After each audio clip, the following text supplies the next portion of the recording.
time that we usually do. Okay, so first of all, apologies for absence. I've got 4 notified. Sean Davis, Mandy Thorne from Arches LEP, Lee Barron from TUC, and David Lane, Chair of Audit and Risk and Assurance Committee. If there are any others, rather than everyone shout out on the Teams call, just send them through to Dan or indeed to Tim. Okay, thank you very much. Any declarations of interest? I've not got, oh, lovely, 1 or 2 coming through, lovely. Any declarations of interest? I've not got any notified. Let me just see if there are any. No, okay. In which case, Chair's remarks, just 1 from me, and it's just a piece of formality that Herefordshire Council, who were going through the process of seeking a non-constituent membership, have just notified that they are no longer going to go through with that on the basis they feel their geography is a little separate from ours. So that's that. Number 4 then is the meeting minutes of the 18th of September, which I hope people have got. I'll just pause a moment to see if anybody wishes to comment on any of those. Nobody coming in? No, obviously all accurate. Thank you very much, Tim. They then are accepted, in which case we come to number, sorry, Tim, are you indicating to me you want to come in? No, okay. No. Number 5, the forward plan, that's there for everyone's consideration as ever. Just let me pause to see if anybody wishes to come in on any of it. Nobody indicating, okay. So that is noted. And then number 6, of course, the first proper bit of business is the annual delivery for this year 2021, the mid-year update. And obviously we amended the planned delivery for this year in the light of events. And Deborah's just going to take us through where we have got to at the mid-year point. So Deborah, floor's yours. Great, thank you, Mr. Mayor.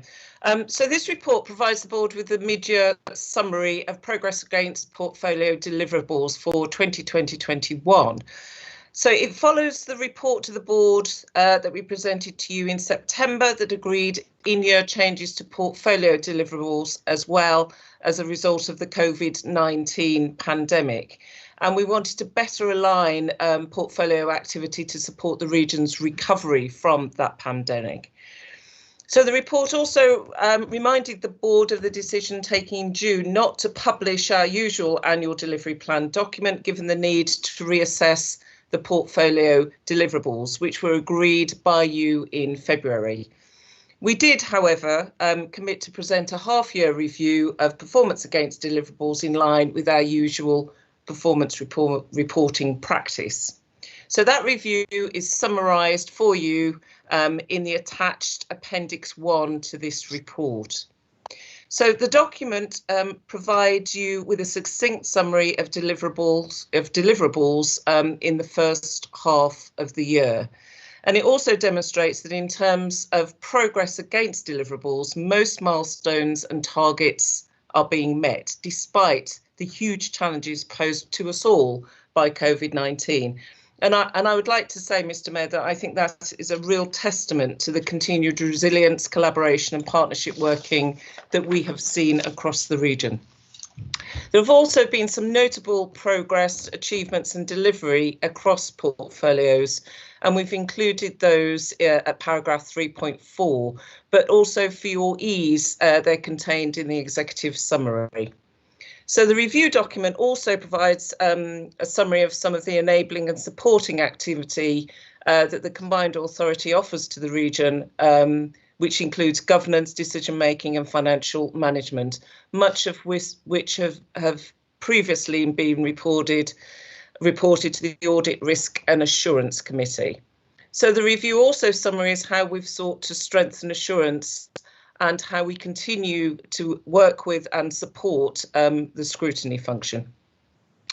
The report also highlights the role of the Combined Authority, the role that the Combined Authority has played in leading and convening the region's economic response to the pandemic, and also provides some detail about the complementary and supporting activity that we've undertaken at a national level. It also mentions the role that the CA has played in community recovery, not least the work with local authorities and other public sector partners and stakeholders through the Regional Recovery Coordination Group. So, Mr Mayor, the board is asked to note the mid-year summary of progress against portfolio deliverables in this report for the year 2020-21. Thank you. Thank you very much, Deborah. So let me just pause, see if anyone would like to come in on what's been written and said. Just waiting to see if there's any hands. None are indicating, in which case, if there are none indicating, the board's asked to, the recommendation is on page 15, which is simply a noting. So I will assume that that is done. Thank you very much, Deborah. Thank you. In which case we come to item number 7, which is headed up supporting the economy through inward investment, capital attraction and tourism activity. And this is basically about the funding for the growth company. And it'll be introduced by Ian Brookfield, but I know that Neil Rami, CEO of the growth company, is also on the call as well. So Ian, over to you. Yeah, thanks Andy. And Roger Mendonca's also on the call, I believe. If there's any technical questions, shouldn't be too difficult. You know, the purpose of this particular paper is asking for the continuation of the funding that referred to 2 years. It's a combination of £2.5 million. £1.8 million has already been put forward by the investment board, so they're asking for 700,000, which is a continuation of what we paid before. Now, we all know we've gone through a really difficult period, and we're going to need the growth company to help us exit that particular period of our lifetime. You'll have seen by the report, you know, they exceeded their first year targets, and if you just look at cost benefits analysis, you know, it's currently a 4-to-1, and I'm absolutely sure that will grow in the future. There's also extras in there. People have listened to what leaders have said and constituency authorities, and so we're talking in that particular paper how the growth company will interact, help, lead, support various authorities in some of their major asks. So I'm more than happy to support it. We will need the growth company. We will need all the help we can get to exit our current situation. And I've just seen Neil come on board. Hello, Neil. How are you? More than happy to recommend it to the rest of the authority. Thank you, Mr. Mayor. Thank you very much, Ian. Let me just pass to you, Neil, to see if you possibly could wish to add to that. I'll be brief, Mr. Mayor, just to say that I'd like to thank everybody, actually, that we've been consulting with over the summer. It's obviously a challenging period, but I think colleagues need to remember that strategic investment decisions are on a 2 to 4 year cycle. So we are now looking ahead to the next 2 to 4 years, and we certainly with the vaccine, I think there's some light at the end of the tunnel here. One thing I would say is the investment pipeline is actually much stronger than perhaps people might think. So we had 85 active projects this time last year. We're currently working on 132 active projects, and they are all largely against those 4 market opportunities in our local industrial strategy. And the final point just to make is the investment board and indeed the Combined Authority Board asked us to go away and try and leverage the resource that you were investing, and we've done that through a commitment by Treasury via DCMS, this Trade Tourism Investment Programme, which will actually maximise the economic benefits for the whole of the West Midlands region, a very extensive programme, £24 million overall, 13.3 of which will come directly through the Combined Authority for that activity. Okay, thank you, Neil. Brilliant to have this, frankly. So let me just see if anyone wants to come in and make any observations, or if not, we will go straight to the decision. Nobody's indicating anything else you want to say, Ian? No, No? I'm glad you spoke about the CTO. It's something I missed, but absolutely vital in relation to Commonwealth Games and the rest of the CA. Lovely, thank you. In which case, then, we do need to take a decision, which is on page 39 of the pack. Agree to extend for 2 years the current investment, and then everything else as written there. And I take it that that is agreed then. Not seeing anything to the contrary. Thank you all very much indeed. Thank you, Neil. We will look forward to the delivery. Excellent. Thank you. In which case, we go to item number 8, which is the refreshed HS2 growth strategy, which is obviously in the name of Councillor Ian Courts. And then I know that Laura is here in support as well. So Ian, back over to you.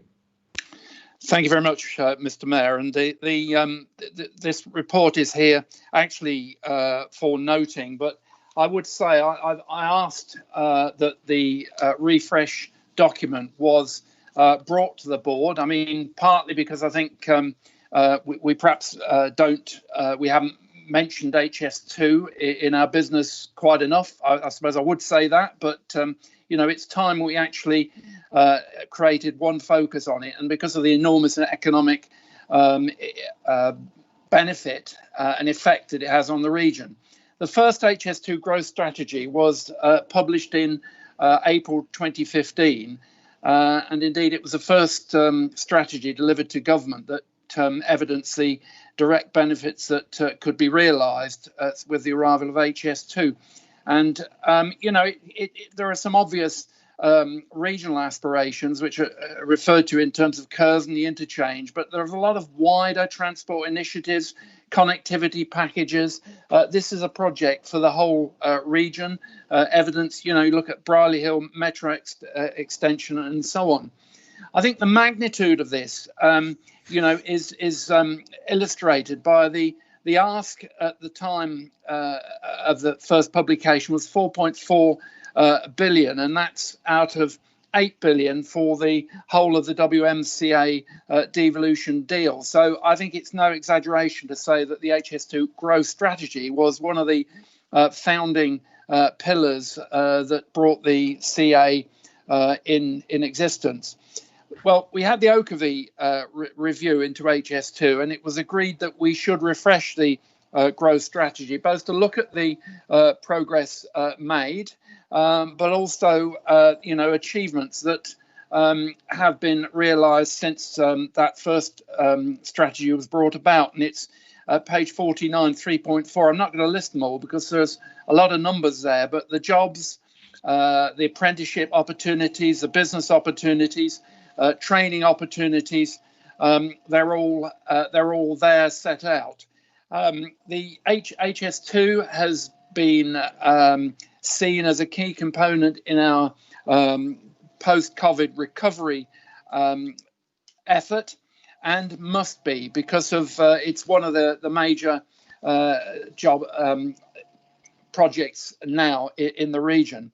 Now this refreshed strategy, there is a comprehensive communications plan that's in hand, but we are developing an official ministerial launch with the Mayor's Office and the Minister for, well, in the next few weeks, I think. So we hope to give that a good prominence.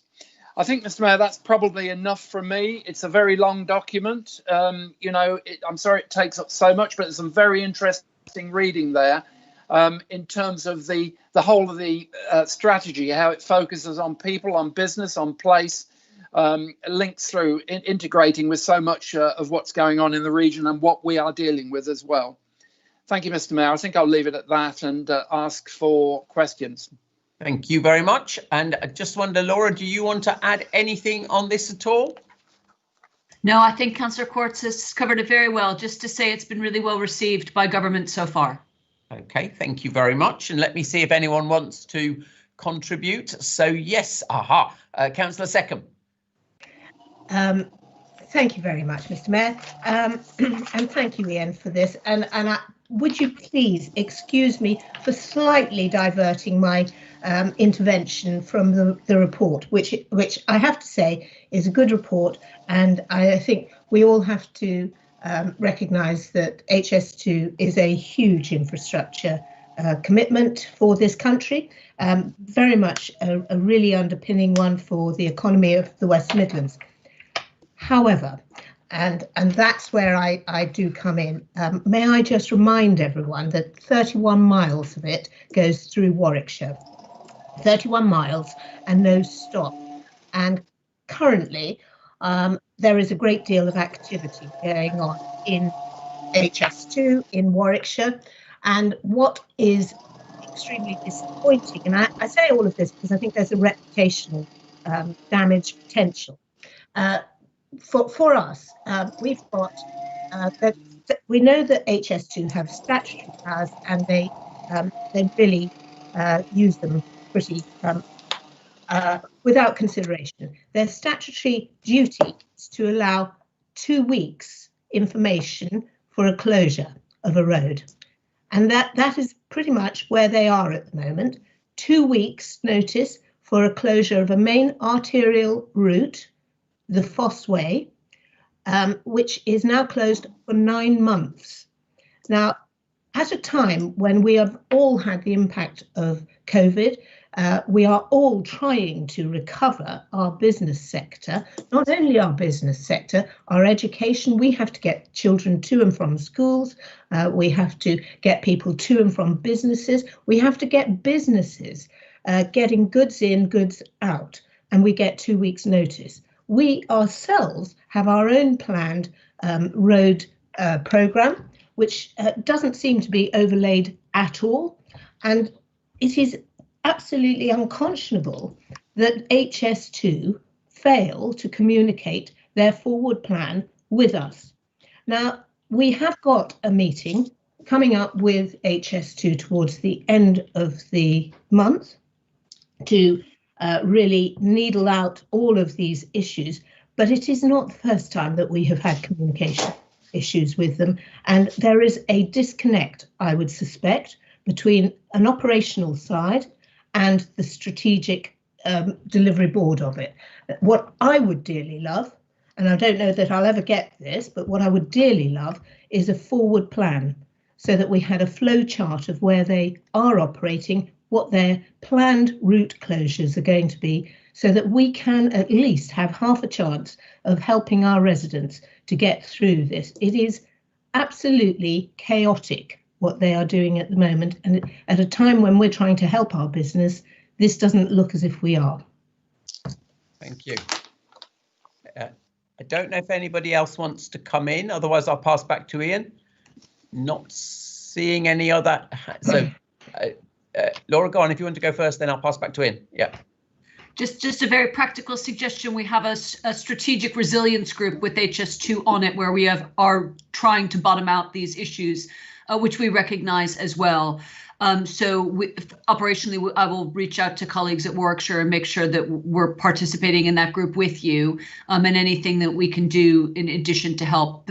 I recognize a lot of the frustrations that you've raised, and we're dealing with them operationally here as well. So I'll make that connection to Monica. Much appreciated, Laura. Thank you. Thank you. And then back to Councillor Courts. Well, thank you, Mr. Mayor. I'm grateful to Izzy for bringing this to my attention, and we will, between us, take forward these representations. I mean, the truth is, you mentioned the word reputation, and I think we're all keen on that, because there's me trying to promote the benefits, which I've been doing for many years now, of the HS2 project, knowing full well that it has a big issue on people's lives. It's only about 3/4 of a mile away from me, and the landscape near where I live is actually changing through that. But on the other hand, there are tremendous benefits that can accrue to the region. We don't want adverse issues like this to interfere with that. So we will pick this up, and I'm really grateful for you to bring it to our attention. It's very important that you've done so. Thank you very much. In which case, I don't see any other hands, in which case on page 47 is the recommendation to note the publication of the report, quote unquote, the defining decade. And can I just add my thanks to the team who put it together, because I do think it steers us in a very good direction, actually. So thank you to everyone for that important work. OK, in which case, moving on apace, item number 9 is the financial monitoring report. And I will, of course, pass to the Deputy Mayor, Councillor Bob Slay. Bob. Yeah, thank you, Mr. Mayor. In the interest of time, I would make an assumption that everyone has actually read the report. Any technical questions will be supported by Linda Horn, as I've said. There we go. So the report presents the authority's financial position at the 30th of September. It also updates the board on the current MTFP estimates, confirms the allocation of the Get Britain Building Fund, and reports the mid-year Treasury Management Strategy update. The overall revenue budget shows a favourable variance at the end of September of 400, arising from the timing of spend on transport activity, but offset by ongoing loss in investment income on the wider delivery budget as a result of the economic downturn and clearly as a result of COVID. There is no change to the full year forecast of a £2 million deficit for the year from that previously reported. A reminder of the details of the forecast pressure is set out in Table 1, paragraph 3.3 of the report. At this stage, the most recent government restrictions are not anticipated to have material impact on these forecasts. Government has confirmed its ongoing financial support to the bus industry, associated additional bus service costs and metro revenue losses to the end of the financial year. As previously reported, due to the ongoing uncertainties, this forecast sets out a best estimate at the time of reporting. The third quarterly detailed forecast is underway and will inform the January report to this board. In terms of the medium-term financial position and the budget for next year, work continues, supported by the West Midlands Finance Directors. Key factors affecting our ability to predict our funding requirements are set out in paragraphs 4.4 of this report. Our aim is to present a balanced budget for 2021 for consideration by the January board. The latest capital position is set out in Section 8, Appendix 5. Originally anticipating the annual budget across a number of schemes, no impact in overall project delivery timescales is anticipated. I think that's a speedy summary of where we are, Mr. Mayor, but as I said, we can take any technical questions. It's admirably speedy. Let me just see if there's any hands anyone wants to ask anything about this. See, Linda is available for any questions as well. I'm not seeing any hands. Okay, I don't want to go too fast, but I'm not seeing any hands. In which case then, if there are none, the recommendations are all on page 93. There are 5 of them. I won't read them out. And I assumed that those recommendations are agreed. They're all notings at this stage, not formal sign-off. So that's great. Thank you all very much. In which case, in good time, we come to the 2 transport items. Item number 10, the bus bylaws, and I will pass to Councillor Ian Ward. Ian. Thanks very much, Andy. Yes, bus bylaws. You would have thought that this would be very, very straightforward after all, unless you're a criminal. We're all in favour of reducing crime and antisocial behaviour, but if you've had a chance to have a look at this report, you'll see this has been far, far from straightforward. So this report's to give an update on development and implementation of these bylaws, and also to provide an overview for the board on the next steps that we now need to take. As I say, reducing crime and disorder, making passengers feel safe is a priority for each and every one of us. And I think we'd all also recognise that key to achieving those objectives is tackling low-level nuisance and antisocial behaviour. The situation on public transport is further complicated by the fact that some powers already exist on rail and metro, and those don't translate across to bus. So, on the understanding that this was going to be very straightforward, way back in January of 2019, in a world innocent of COVID pandemics, the CA board approved a set of bus network bylaws, and in February and March of that year, we conducted an 8-week stakeholder consultation exercise that confirmed widespread public support for the introduction of bylaws. And in May of that year, the board agreed to submit a regulatory assessment to government, and that was submitted to MHCLG at the end of the summer of 2019. And that's where things began to get complicated, because feedback from MHCLG was that the submission was not supported in the format that we had submitted it for all of the bylaws we were looking for. Since then, though, there has been positive engagement with MHCLG, particularly through August and September of this year, and that has enabled the next steps that are set out in this report. So where we are now, it's proposed that the powers that we're looking for should be dealt with through 2 separate mechanisms. The first being the formulation of bylaws, and the second, the application for the remaining powers that we are seeking to be pursued under a devolution deal similar to powers granted back in 2017. So the CA is now going to submit a new regulatory assessment to MHCLG based on section 235 of the Local Government Act. And the list of powers that we're seeking under that Act are set out in Appendix A. If they are approved, those bylaws will go live in the spring of next year. So it's proposed that in order to achieve that, the approval of the regulatory assessment and other steps are delegated to the monitoring officer and managing director of TFWM, and that's subject to a successful assessment with MHCLG. The bylaws will be prepared and brought back to this board for final approval. And then the remaining powers we're seeking, which are identified in Appendix D, will be fed into the devolution discussions for mayoral combined authorities through the Local Recovery and English Devolution White Paper, which is planned for publication at some point next year. And each of the powers detailed within Appendix B will be subject to further review to ensure that they are still required, and that further review will be carried out in the remainder of this calendar year. So I hope that that's clear with all that confusion that's being created here. And what we're seeking today are agreement to the recommendations 1, 2 and 3 set out in the report. Thank you. Entirely clear. And there's one hand, which is from Councillor Kath Hartley. So, Kath. Okay, yes, the TDC have been shepherding the bylaws for many, many moons. And throughout that period, we have shared the development and content with passenger groups and community groups. At TDC on Monday of this week, a member queried the bylaw in section B about the carrying of knives and sought to see whether we could accommodate the carrying of Sikh ceremonial daggers on board, should that be necessary.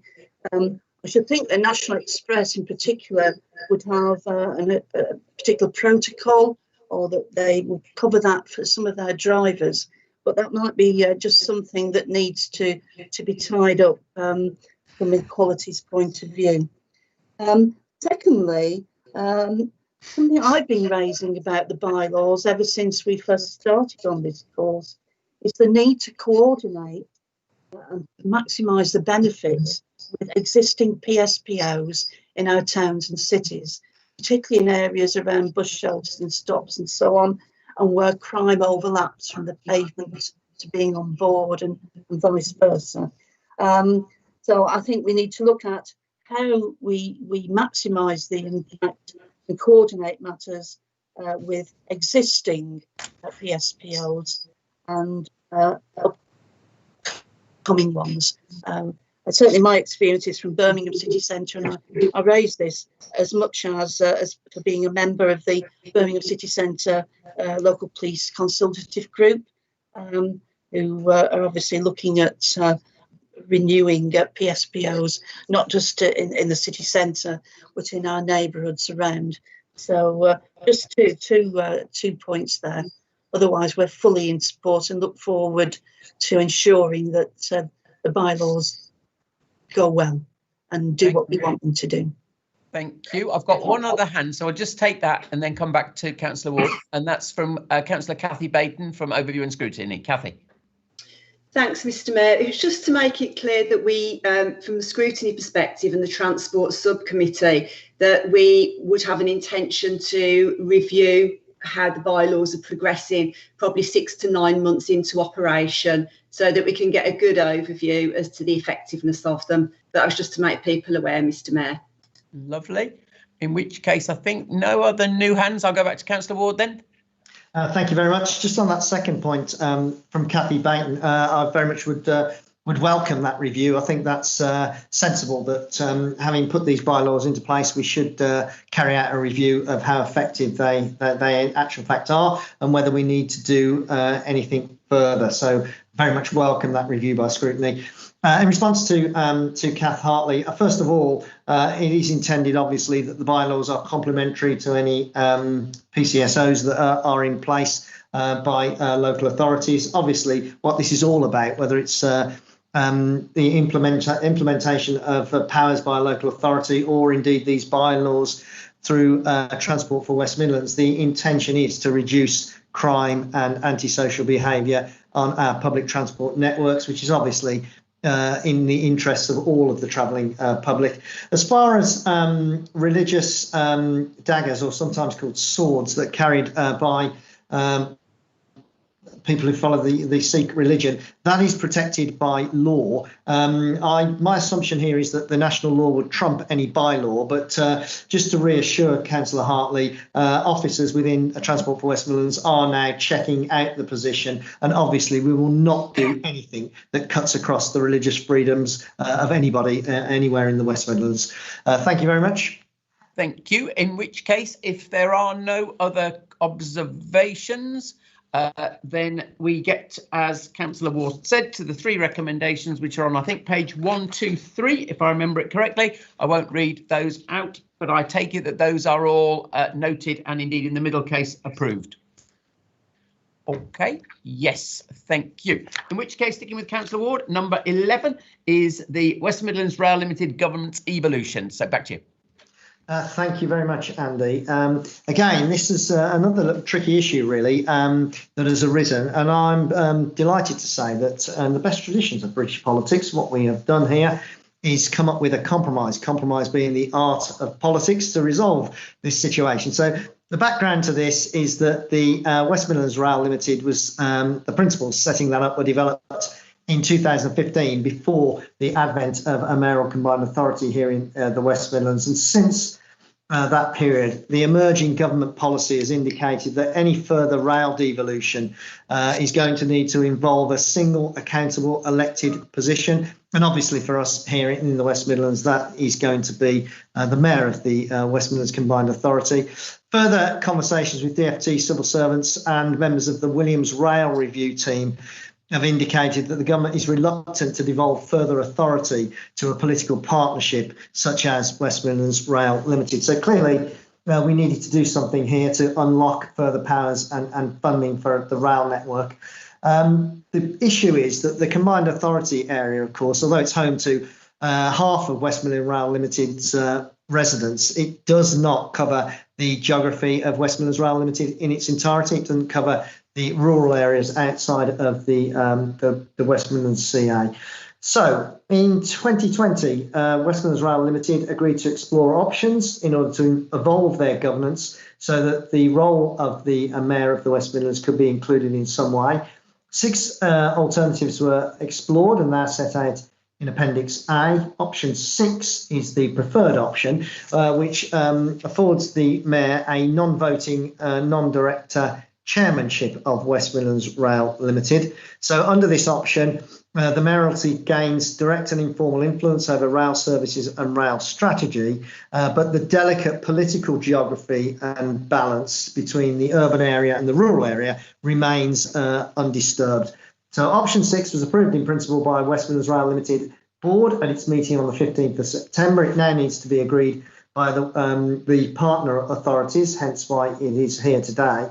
And if I move on to Appendix A, you'll see under option 6, Mayor as non-voting, non-director chair of West Midlands Rail Limited. But then if you move across to the penultimate column, you'll see that 2 new vice chair roles are to be created, one for the Shire unitary partners and one for the metropolitan areas. And that effectively puts a check and balance into the system, again, in the best traditions of democracy in this country, in order that we're assured that both the urban area and the Shire area are on board with any direction of travel, to put a pun in, that the West Midlands Rail Limited might pursue in terms of rail policy for the wider area. Again, what we're looking for today is agreement from the board to recommendations 1 and 2 in the report. Thank you. Thank you very much. And anybody want to come in on this? Yes, I've got Councillor Izzy Seckham. Is it? Ian, thank you very much for that overview of it. We just wanted to say that in Warwickshire we completely support the governance changes and think that's absolutely fine. And we're very sure that local authorities need to act as a collective in order to make sure that we have a very coherent rail strategy. So we support you in this as well. Lovely. Thank you very much.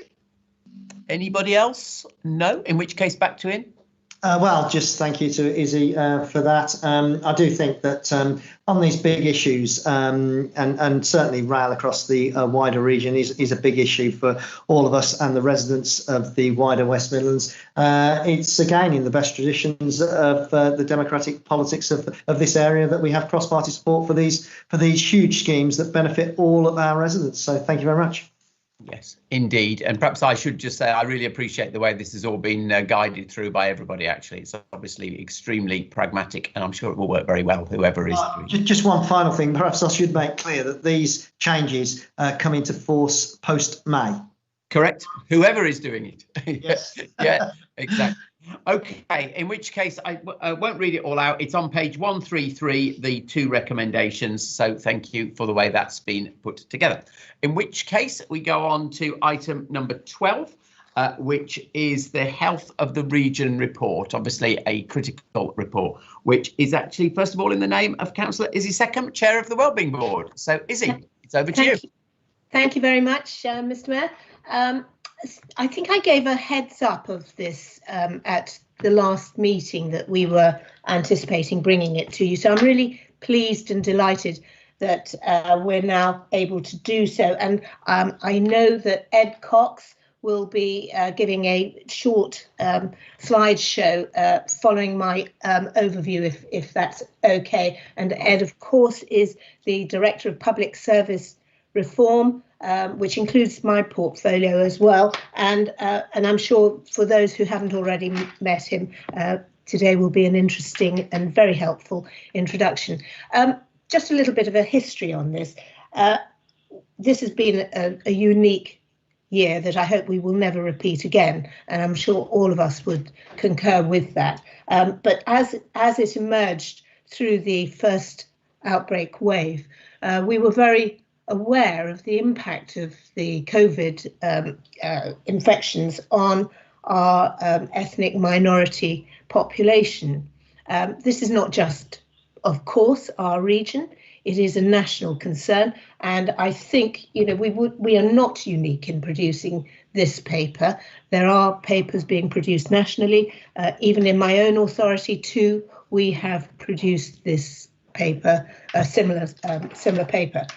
But we felt it was important to look at the impact of COVID and how and why. And I suspect this is not going to be a moment in time. I think it will be an emerging and a report that we will add to as we learn more about COVID and as we learn more about the impact this has on particular minority groups.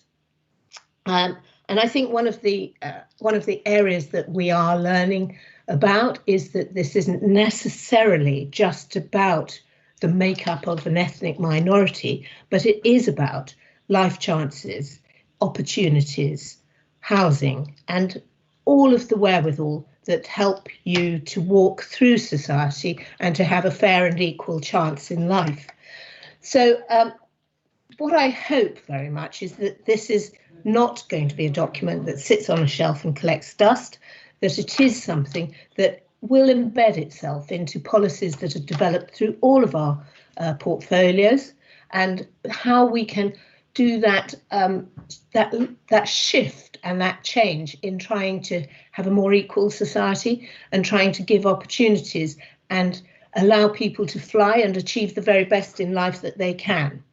So it has been produced with engagement with groups, and I know too that our young combined authority have been involved in this as well, and we'll hear from them later, which has been tremendously helpful. So that's just by way of our perception of what we wanted to achieve.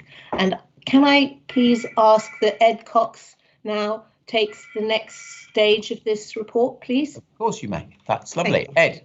over to you. Thank you very much, Councillor Seckham. I'm just loading the presentation now. I'd be grateful if you could indicate when it has come up. Got it now, Ed. Yep. You got it. Okay. Yep. It's not appeared on my screen. Oh, it's not. Right. Ed, yes, I've got it now. So it's found its way to Warwickshire. Great. Okay. Thanks very much. And thank you for your introduction, Councillor Seckham. So just to introduce this Health of the Region 2020 report, and to ask the board to first consider the Health of the Region report that's in your packs, secondly to agree the recommendations to central government, and thirdly then to endorse the commitments to action of the Combined Authority and its partners that are set out in the report. But to give some background, the Health of the Region report was first commissioned actually as part of the Combined Authority's annual plan, but was soon suspended due to COVID-19, the initial work on the report. Instead, we set up a task and finish group in June, which was really part of the wider community recovery work, and we brought together representatives from the Combined Authority, from local authorities, Public Health England, lots of different NHS agencies from around the region, as well as universities and the voluntary and community sector. And we pulled together an initial interim report in August, and that was published alongside a call for evidence, where we particularly wanted to hear and understand experiences and impacts of COVID-19 from different individuals and communities. And we did convene a number of roundtables and involve a number of interviews and so on in relation to pulling together that wider qualitative picture alongside the statistical work that we were doing anyway.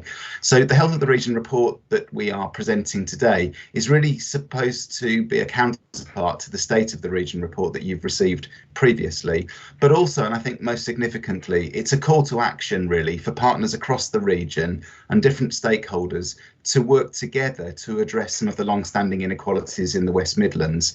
As I'll go on to show, many of the things that come out in the Health of the Region report probably aren't that surprising, but what we know from the COVID-19 pandemic is that we really do need to now step up and try to do something about those health inequalities in a collective way. So it's also a collective commitment to achieving positive change across the region.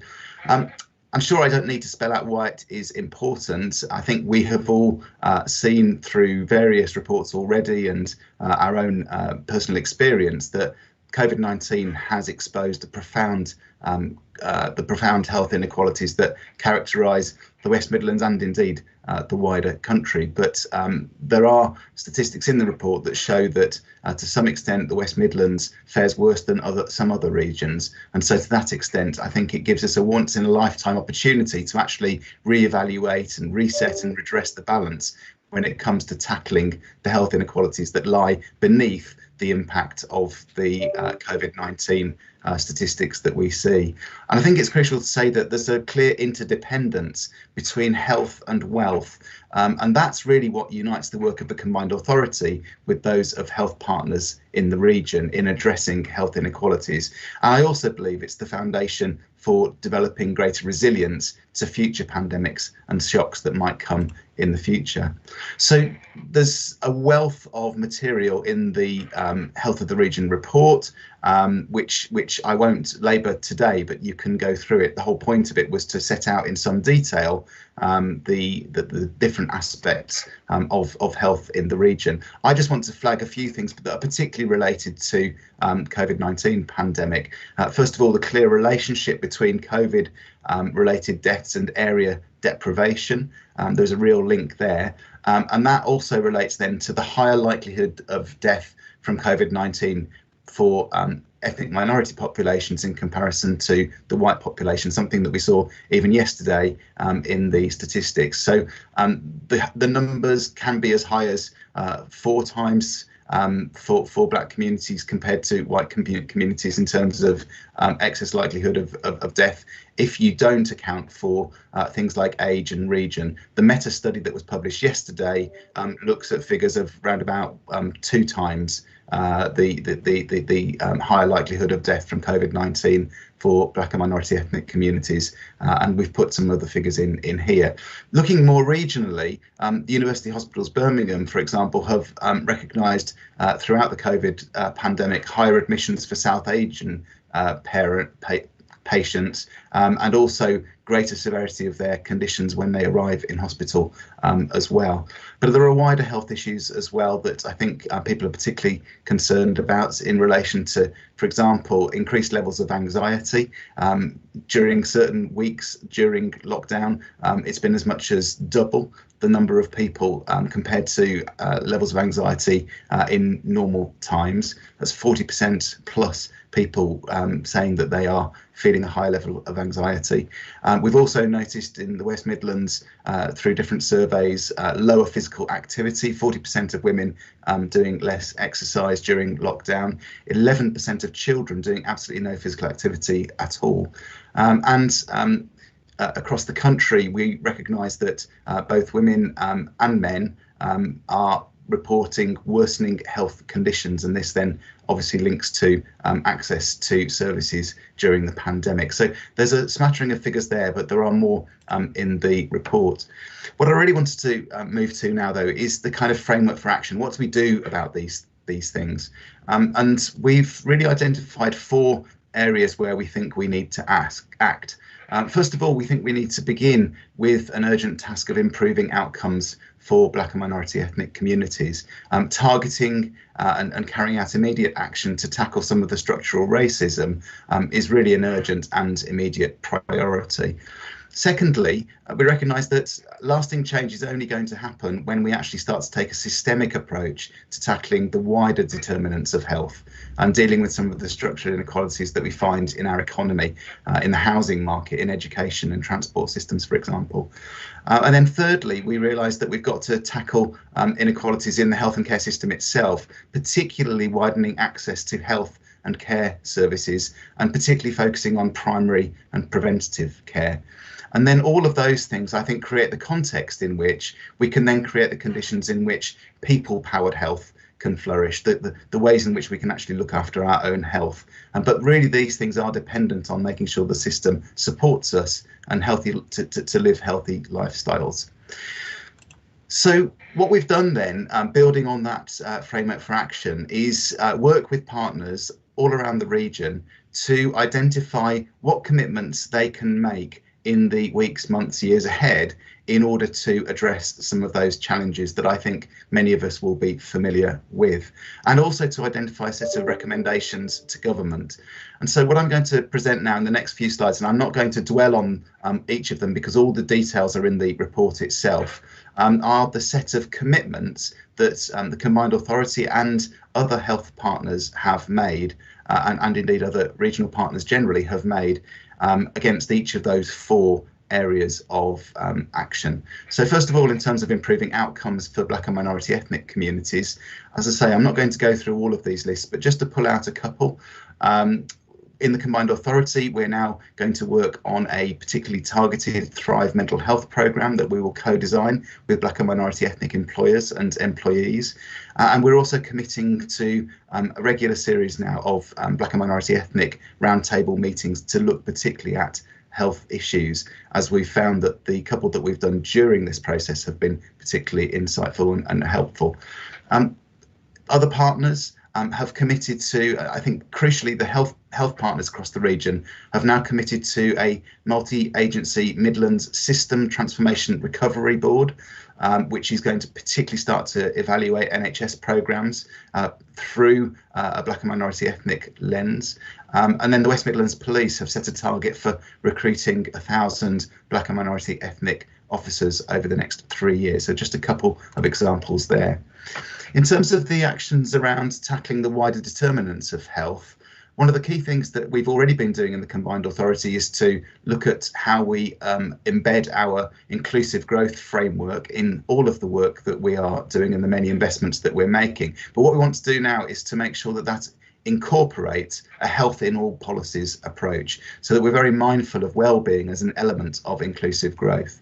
We're also working closely with public health colleagues now on planning applications, so we can embed well-being considerations into our work around housing and land.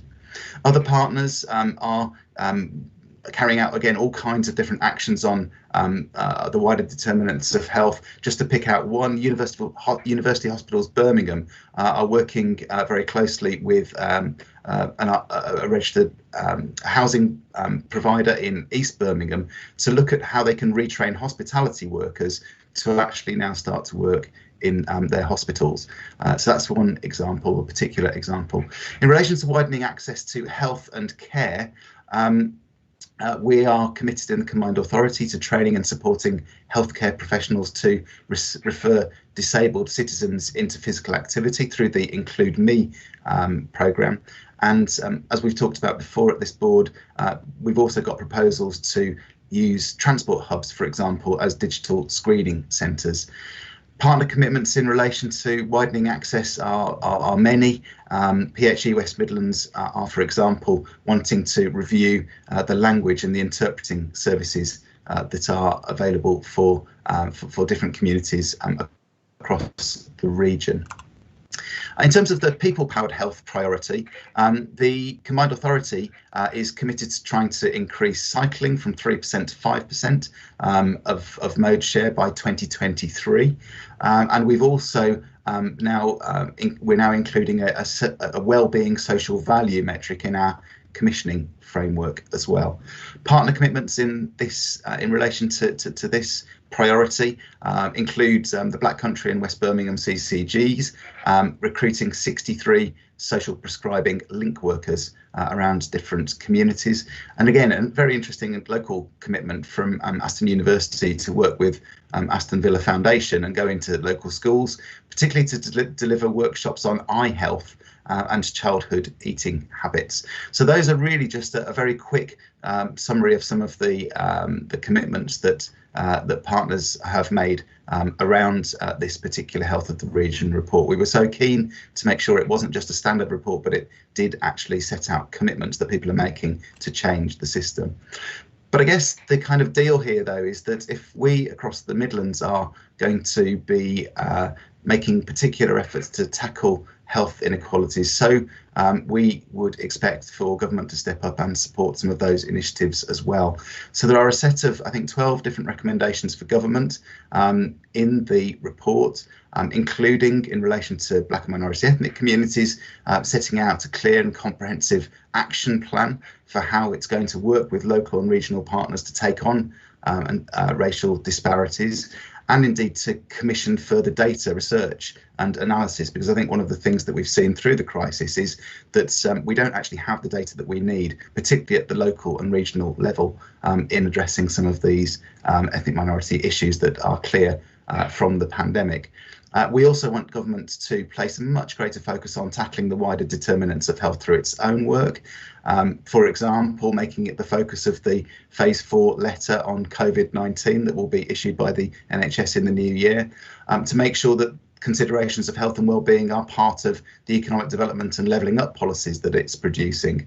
And crucially, I think, to double the proportion of health and social care spending on prevention and public health, which at the moment stands at about 5%, and could easily, I think, be transformed to 10% in order to generate efficiencies elsewhere in the system where we're mopping up, if you like, the effects of ill health.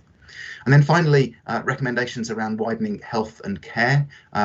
We have said it already in our devolution white paper submission that we think that local authorities need to have sufficient powers to improve public health and reduce health inequalities. We've made representations around digital screening hubs, and we do think that there needs to be a much greater emphasis on closing the gap in primary care provision, particularly in the most deprived neighbourhoods across the region. And linked to this, with all the movements to health and care services online, we think that the government needs to invest more in its efforts to tackle digital poverty. And then finally, in terms of people-powered health, there's a proposal in our comprehensive comprehensive spending review submission for a radical health prevention fund, and we're keen to continue to lobby and put pressure on government to unlock that, to enable us to take our own initiatives with local partners in order to tackle or to develop preventative and innovative solutions there. And we're also very keen that we might pilot the community right to serve provisions for health and care services that are sort of flagged in the Danny Kruger report earlier this year. So there are 12 recommendations there for government. In terms of next steps, and my final slide, simply to say that we are now going to be continuing to work with regional partners to make sure that they and we develop and implement the commitments to action that are set out in the report. We want to monitor those through the Wellbeing and Prevention Board, and we want to engage with government concerning those recommendations and asks that I've just been through. Also, this work is going to help us to develop the Wellbeing and Prevention Delivery Programme that will come back to the Combined Authority Board for our activities in 2021-22. So I'll stop presenting there. I'm very happy to answer questions alongside Councillor Seckham. Thank you. Thank you very much, Ed. Lots there. Right then, I've got 4 hands who want to come in, so I'll take them in the order in which they came. And the first was the Police and Crime Commissioner. So David Jameson, the floor's yours. Yeah, thank you very much, Mr. Mayor, and can I thank Councillor Seckham for her report. And just on what Ed has just been saying, there's been an increase in the reporting of domestic violence, but also there's been a considerable uptick in serious organised crime, which he may want to incorporate into his further thinking. What I really wanted to do, Mr. Mayor, is just make some observations where it affects crime in terms of this report. And I do note, and I thank the authors of the various sections of the report for acknowledging some of the work that West Midlands Police and my office are doing and how we're involved, not least the work of the Violence Reduction Unit, which has been set up for a year now, which is continuing much of the work we're doing previously, but amplifying and extending that work into wider areas of the West Midlands. Initially, my comment I just wanted to make around the table 9, which is called Living with Challenges in the West Midlands Combined Authority, which is on page 209 of the pack or 205 of the agenda. I think if people read nothing else of this report today, that table is perhaps the most telling piece of information that we have in front of us. And it may even be worth looking in other authority areas of the associate members around the West Midlands, looking at those figures as well. There are varying figures for various authorities, and I'm not going to comment on that. There's also some optimistic things in there as well. One of the things I'm noting there is the fixed exclusions from school. I'm not sure if these statistics are right there. It says per 100. I'm wondering if it's supposed to be per 1,000. However, somebody might want to have a look at that. And of course, my big concern, as I've always expressed, is that children who are excluded very often for behavioural problems from school do find themselves very rapidly into the criminal justice system, into gangs and violence and other activities. On the secondary level, we are a little bit below the national average. When I say national, it's figures are for England, but primary, we are above the national average for exclusions, and that may be a thing we need to address. I have been saying, and Ed in his submission to government of things to ask, government published a report by Timpson, Edward Timpson, who is now a member of Parliament again, an excellent report on exclusions, which I'm afraid appears to have largely laid on the shelf. Notwithstanding that many of the recommendations in it wouldn't have any great cost to them, but could be very effective in reducing the impact of exclusions on children and thereby into other matters as well. In the table there, you'll see the number of children coming into the youth criminal justice system for the first time is between the 10 and 17-year-olds.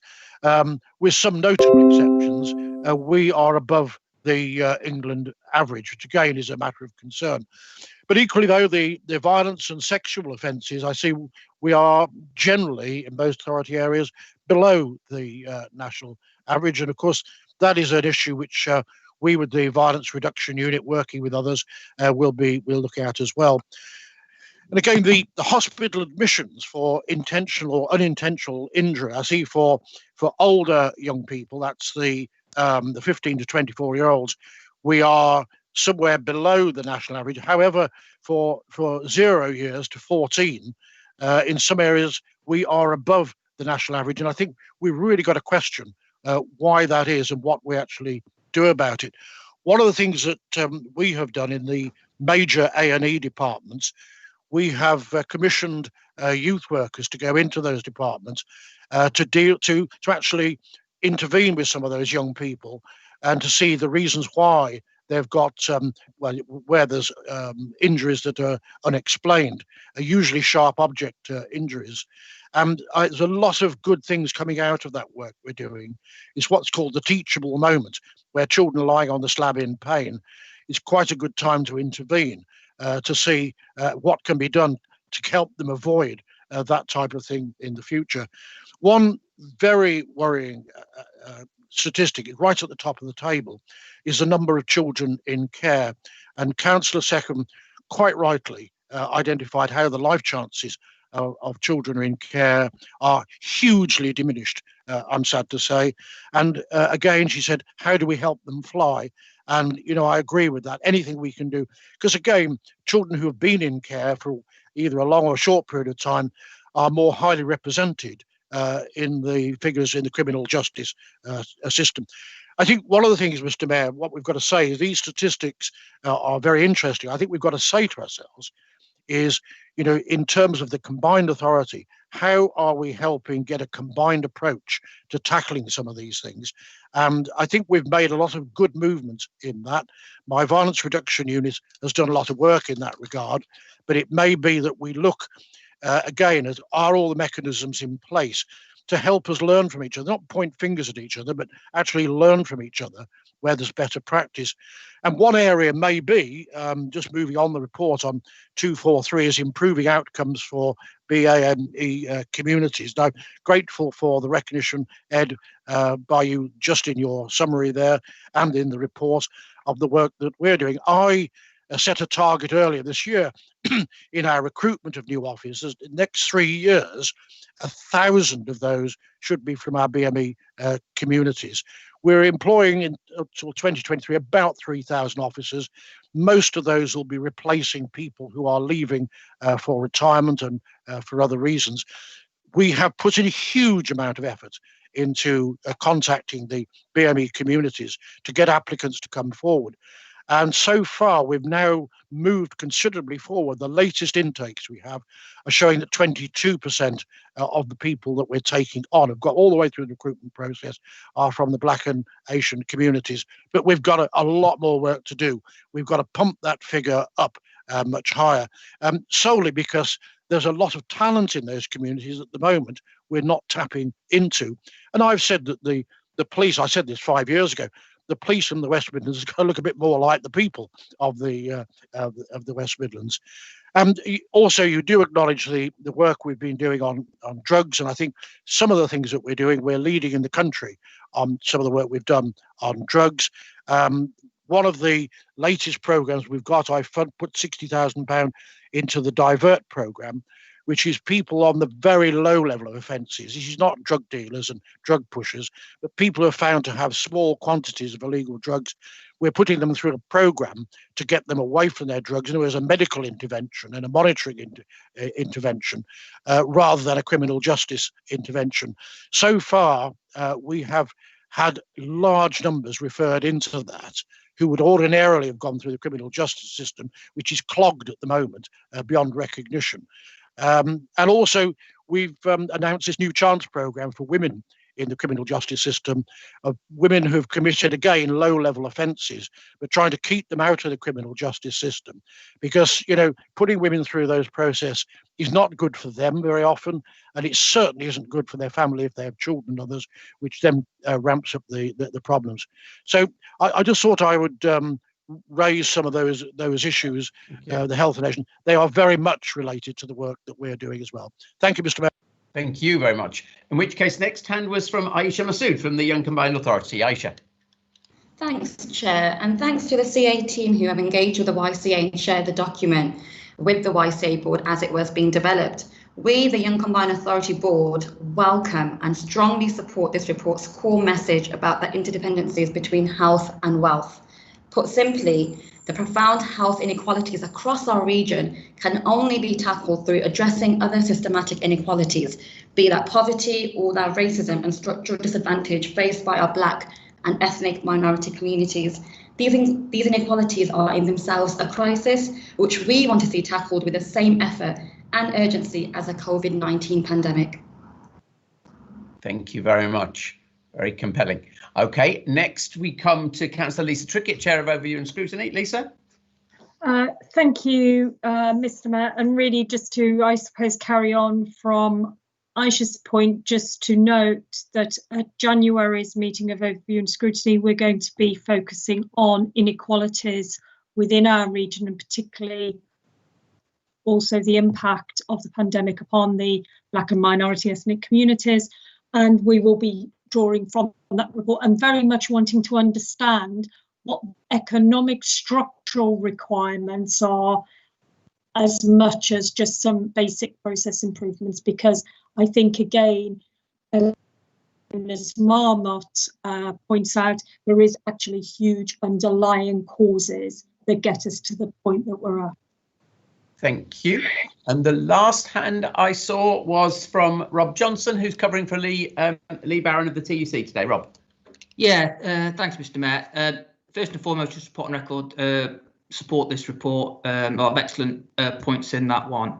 Really, really important. We've been talking about health inequalities for many years, so it's great to see. It's just sort of a practical comment, really, in terms of the world of work and what programmes we can put in place to. I like the phrase, the Marmot region.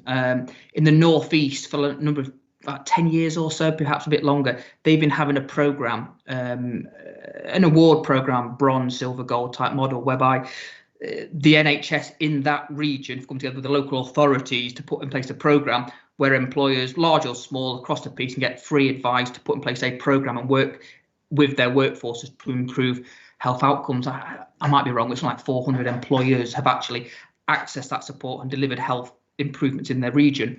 Over the last 10 years, whenever I've had this conversation in and around the Midlands, there's been no sort of regional geography to kind of pull the health service together and local authorities together.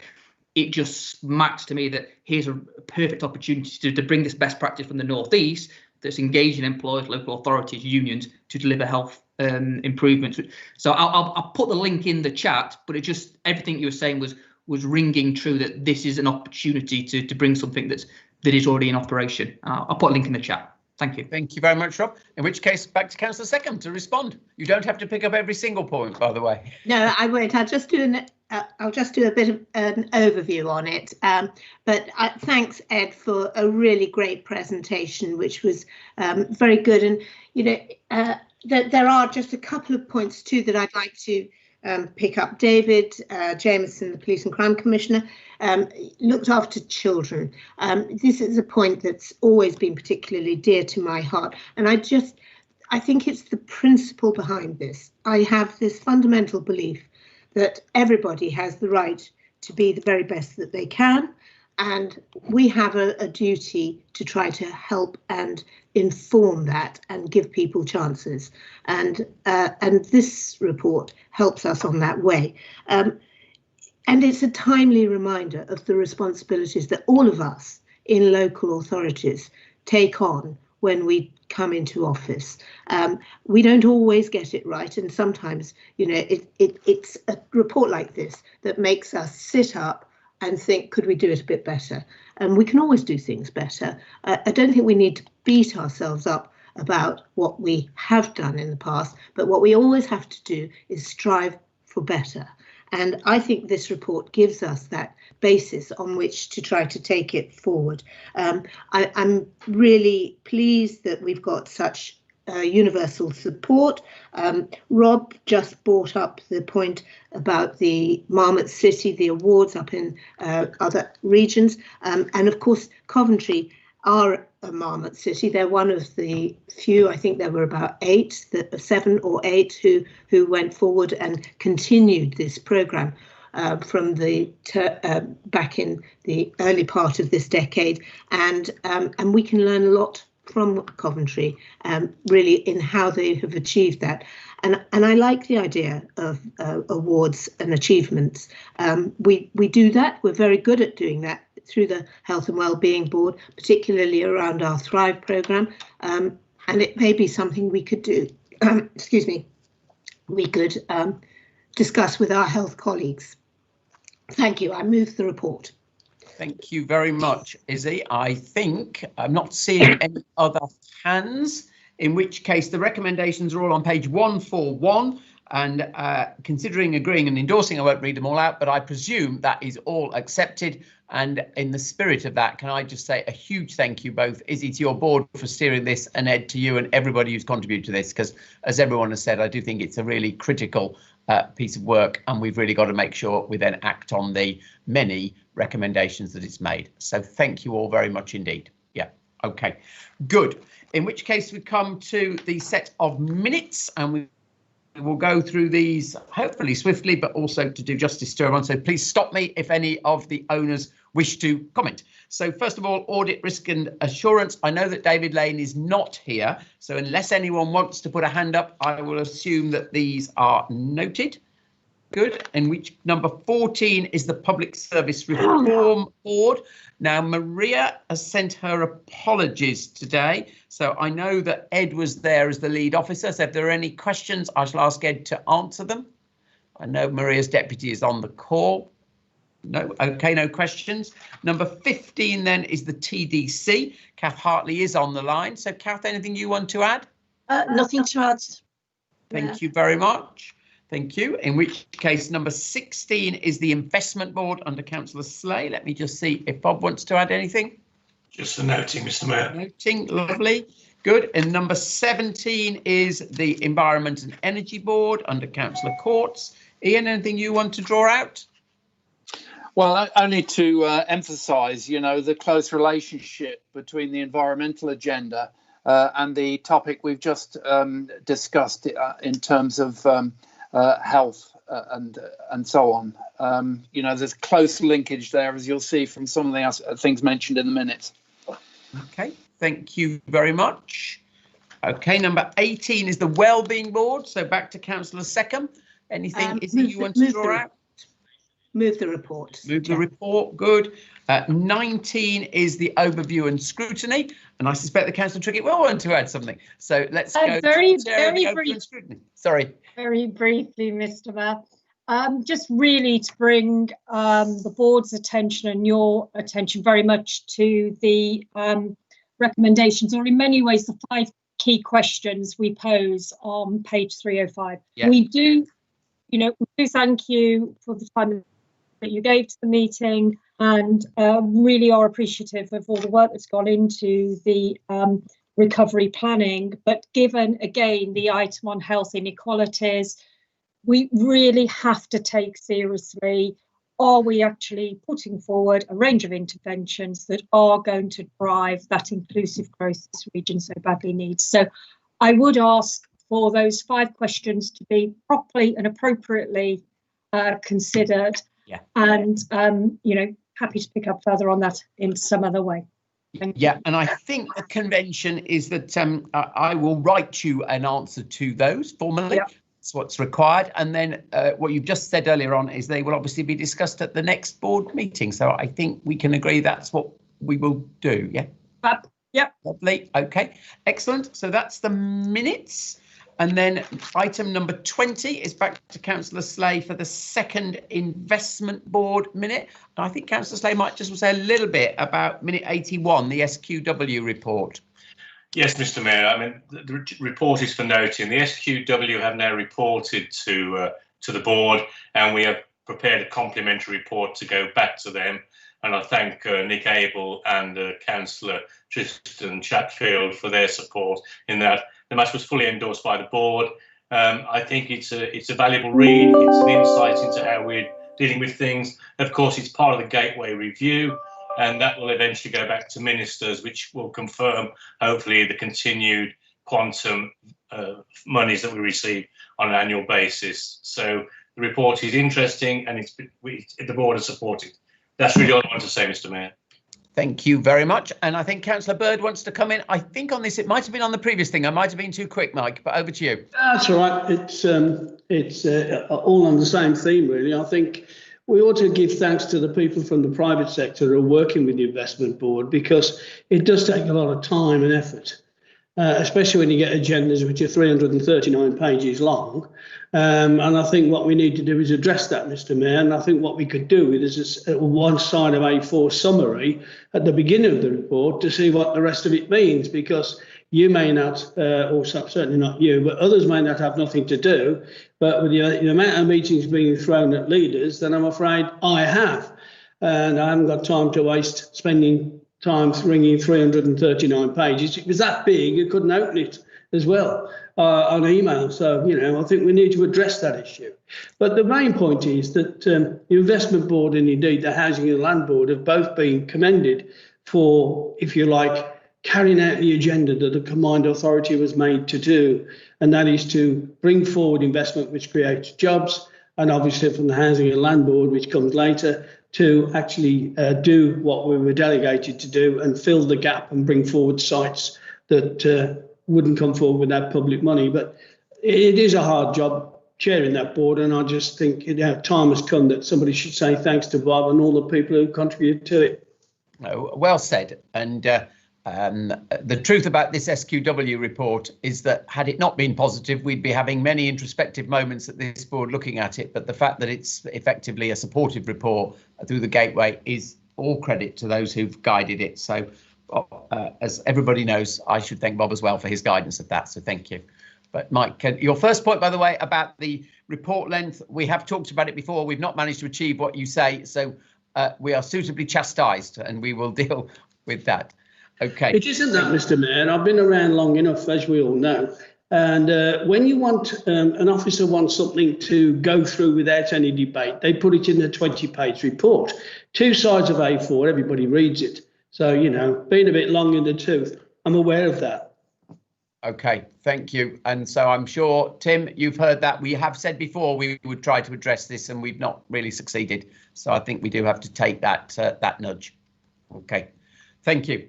All right, in which case we go to item 21, which is the said board. And I think Tim is not. Tim sent his apologies today. So let me just see. I know Bob was there. If there are any minutes that anything wants to draw out. Seeing if there's any hands. No. OK, that's taken then. Number 22 is indeed back to the Housing and Land Board.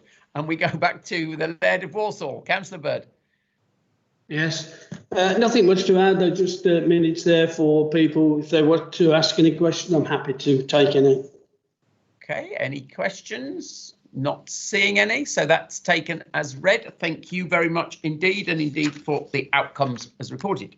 And then 23 is back to the overview and scrutiny on the 2nd of November. So Councillor Trickett, back to you.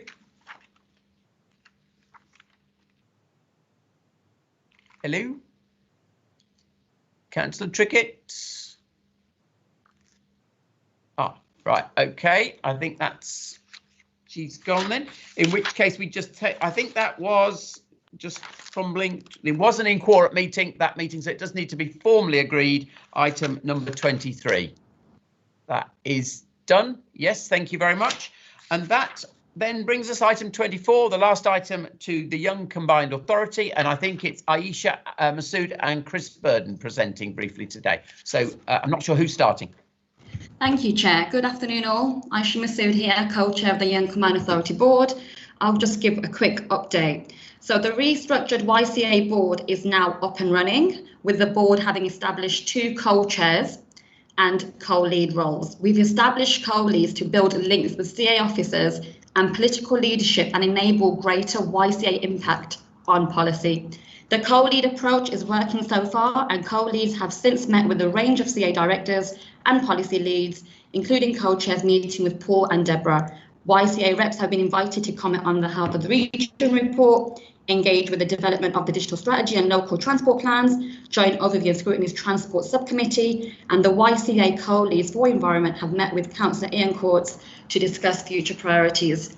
We thank you and we ask you to please continue supporting. The YCA board is currently working on repurposing the manifesto, which was drafted in March 2020, to create a vision document post-COVID-19 for the region.